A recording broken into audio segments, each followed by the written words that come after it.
Sumainyo ang Panginoon. Ang mabuting balita ng Panginoon ayon kay San Marcos.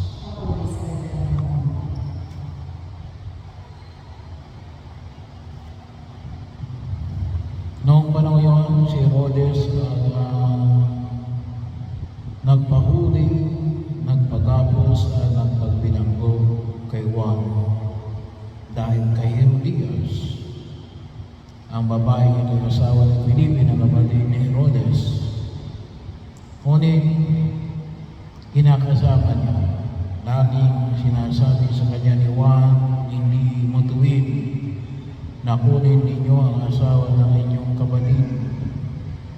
Kaya si Herodias ay nagkimkim ng galit kay Jesus. Hinangad niyang ipapatay ito, ngunit hindi niya magawa sapagkat natatakot si Herodes kay Juan.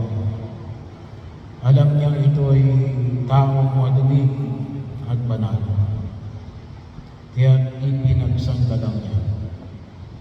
Gustong-gusto niya makinig kay Juan, bagandang niya na bahala sa mga sinasabi nito.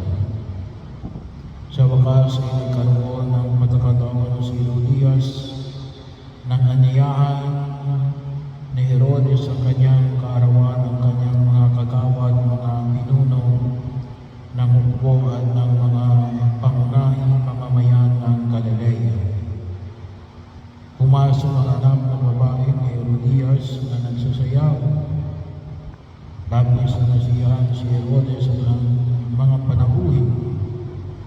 Kaya sinabi ng hari sa dalaga, "Hingin mo sa akin ang anumang ibig mo at ibibigay ko sa iyo."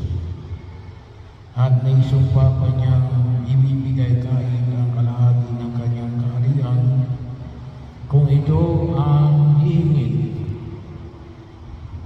Lumabas ang dalaga at tinawag ang kanyang ina.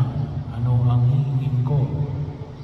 "Ang ulo ni Juan Bautista," tugon ng ina.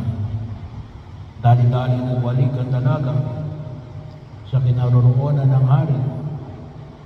"Ang ibig ko po ibigay ninyo sa akin ngayon din sa isang pinggan." "Ang ulo ni Juan Bautista," sabi niya. Labis na lungkot ang hari, ngunit dahil sa kanyang sumpa na marinig ng kanyang mga panahuin, hindi siya matanggihan ang dalaga. Kaagad niyang iniutos sa isang bantay na dalhin sa kanya ang ulo ni Juan. Sumunod ang bantay at pinugutan si Juan sa bilangguan.